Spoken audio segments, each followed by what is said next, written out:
Cara Allah sayang kita berbeza daripada manusia sayang manusia. Manusia sayang manusia, anda sanggup tak tengok anda isteri dan anak-anak susah? Kita tak sanggup, kita nak dia senang, biar aku susah, tapi anak bini aku senang. Allah berbeza. Kau sayang aku, betul kau sayang aku? Ujian datang. Dalam dunia ni, siapa yang paling Allah sayang? Yang paling taat pada Allah? Rasulullah SAW. Nabi yang paling teruk disahkan Allah, Rasulullah SAW. Sebab tu faham? Allah Rabb, dia berbeza daripada manusia, cinta manusia. Tapi Allah Rabb, Allah cinta hamba dia, Allah uji untuk naik level yang paling tinggi di syurga. Dia bagi satu ujian. Ada orang tewas dengan ujian. Ada orang dia berjaya dengan ujian. Ada orang lepas ujian dia lagi jadi kuat. Jadi kita tak salahkan adik ni. Adik ni mungkin dia ditekan, mungkin tak ada orang yang support dia.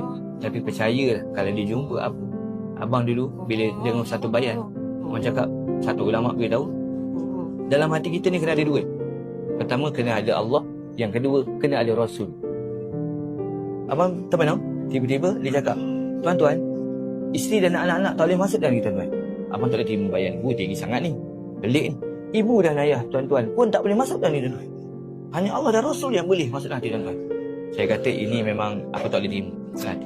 Hujungnya ada terjemah, dia cerita. Last kali kata, tuan-tuan, orang yang ada dirinya Allah dan Rasul dalam hatinya, pasti dia akan taat ibu dan ayah macam mana Allah taat Nabi taat ibu dan ayah.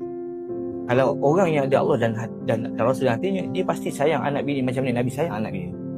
Tapi kalau orang yang tak ada Allah dan Rasul, dia sayang anak bini dalam hati, dia tak ada Allah. Allah dan Rasul tak ada, dia hanya ada anak bini, ada anak isteri. Dia ada anak bini, tapi dia tak solat. Dia berjaya tidak? Dia tidak. Walaupun dia taat macam mana pun dengan mak ayah, dengan isteri dan baik. Sebab Allah yang bagi nikmat itu.